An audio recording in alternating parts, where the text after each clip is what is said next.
The electrical force, also called the Coulomb force, is really strong.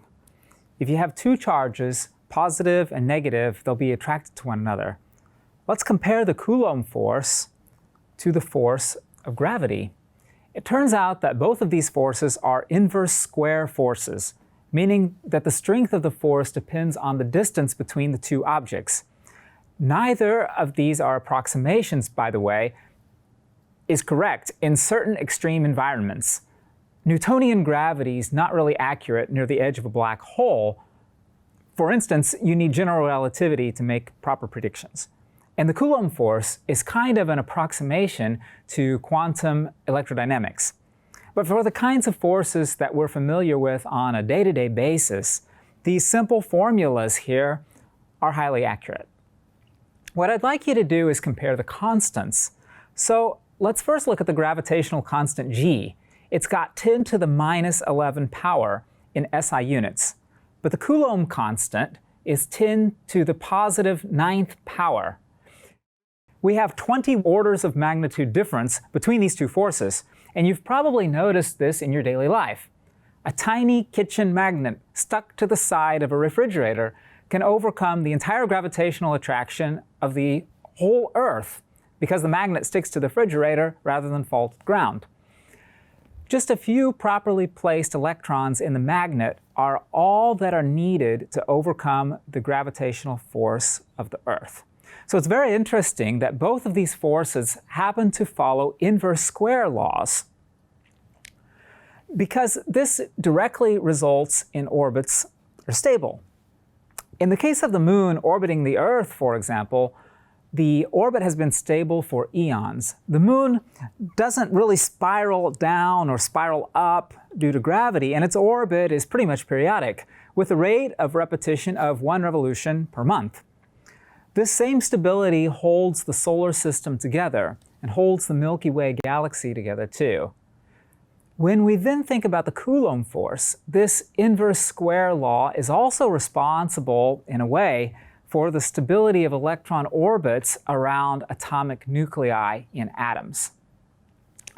There's some very interesting mathematical theorems where people have considered hypothetically what would happen if the gravitational force were not an inverse square law? What if the Coulomb force were not an inverse square law? What if it had some other formula where it wasn't r squared in the denominator? It turns out that there are only two forms of forces that give you stable orbits. One is called the harmonic oscillator, and one is the inverse square law. Only two. It's very nice that our universe produces stable orbits, because otherwise all interacting objects would either spiral towards or away from one another. Orbits would certainly not be circular in such a hypothetical universe. It's interesting because I just mentioned that Newtonian gravitation is only an approximation to the more accurate general relativity.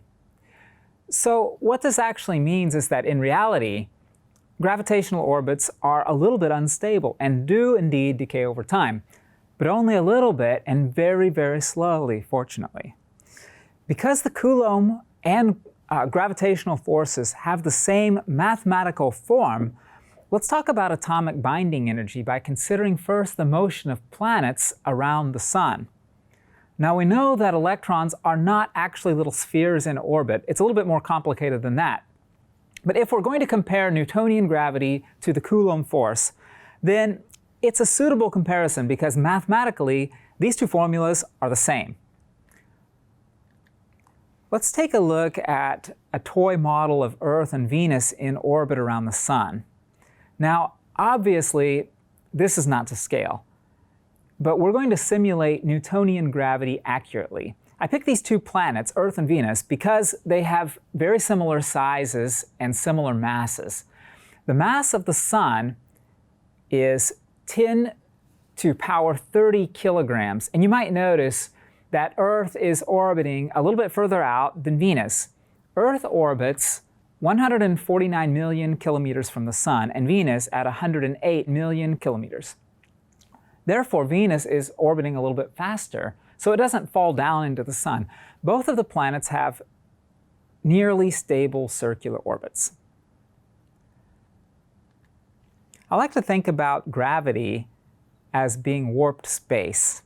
So if you imagine a two-dimensional situation rather than a three-dimensional one, you can think about a giant stretched piece of fabric with the sun weighing down the fabric in the middle. If I then imagine a planet as being a little marble rolling around on that fabric, if I have the fabric shaped exactly the right way, then I should be able to reproduce what gravitational orbits would look like from above by rolling a marble on the fabric and seeing where they go.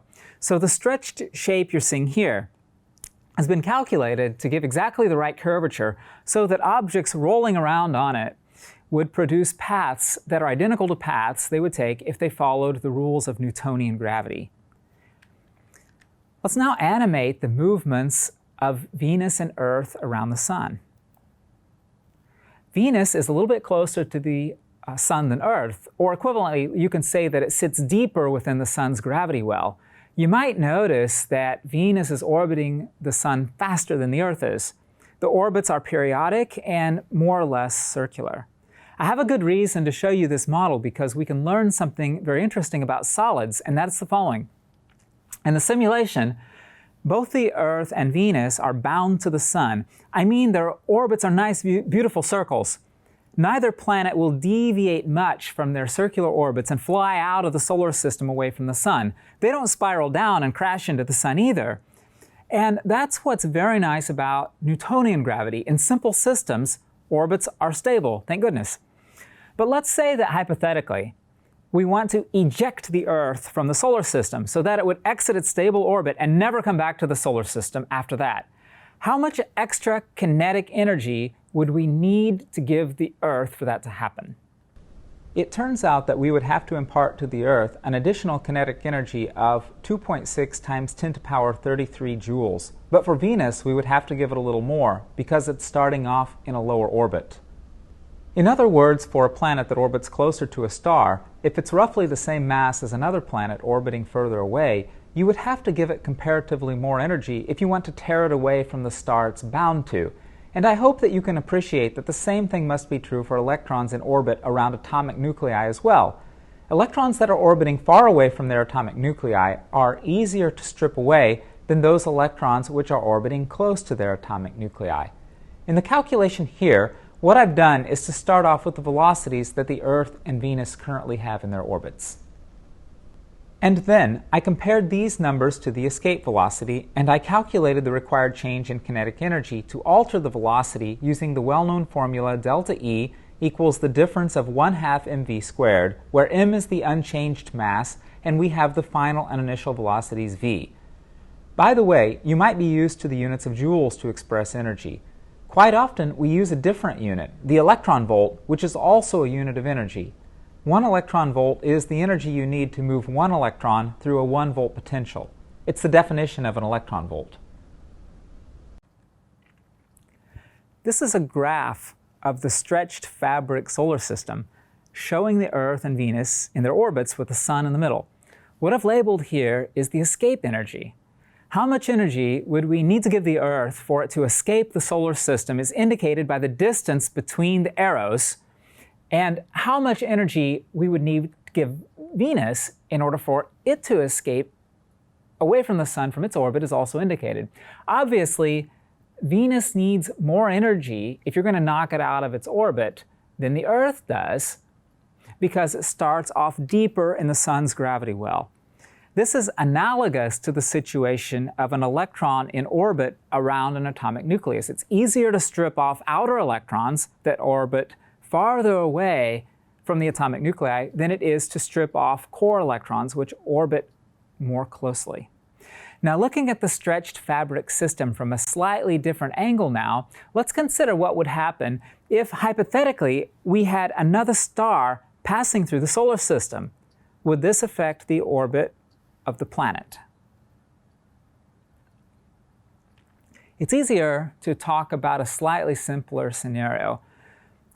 If we suddenly had another sun pop right up next to the one that we already have, how would the orbit of the Earth be modified? Now, this is, of course, the famous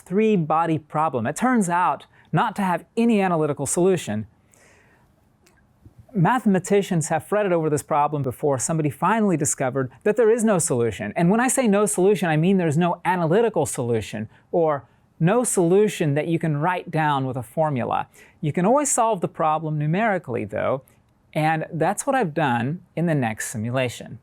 Let's assume that we have the Earth and Venus in their happy circular orbits, and suddenly another sun pops up into existence. So Venus is still orbiting the sun. Unfortunately for the Earth, it's now on the move towards the other sun. And if you look at Venus, it's actually not in quite the same circular orbit it was before. Its orbit has been modified a little bit. It's chaotic. And here's the point that I want to make. This is kind of what happens to electrons moving around in molecules with covalent bonds. For example, diatomic molecules like N2 or O2. Nitrogen or oxygen gas.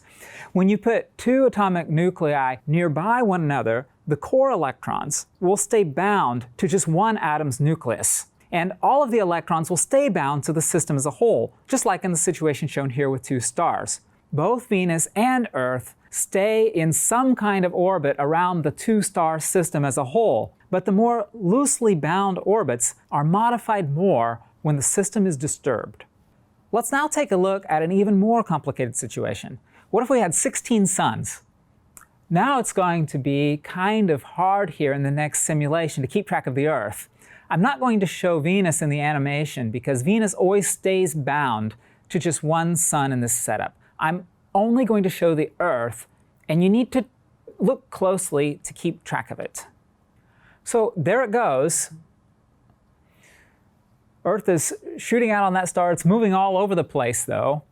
It's clear that the Earth is not going to exit the 16-sun system as a whole. It's not going to become unbound to the system and just fly off the edge of the fabric.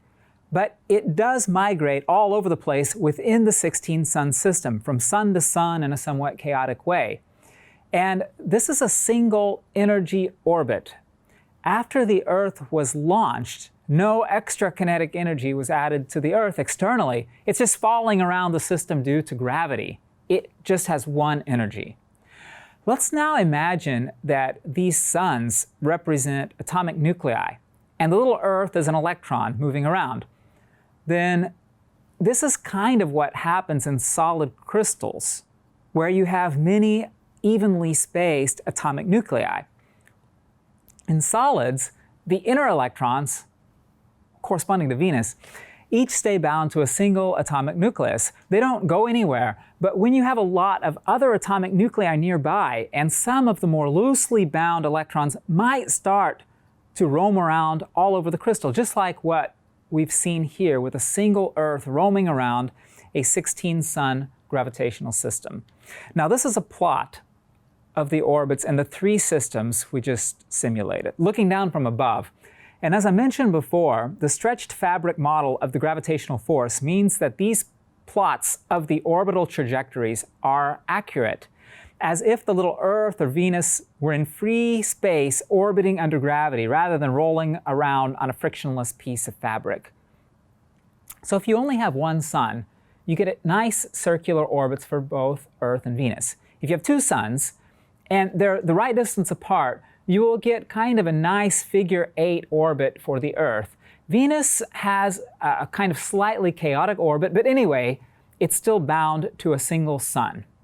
If you have 16 suns, Venus's orbit is still bound, but look at the Earth. You can see that it's moving all over the place. So Venus kind of represents those electrons in a solid, which are each bound to their own little atomic nucleus.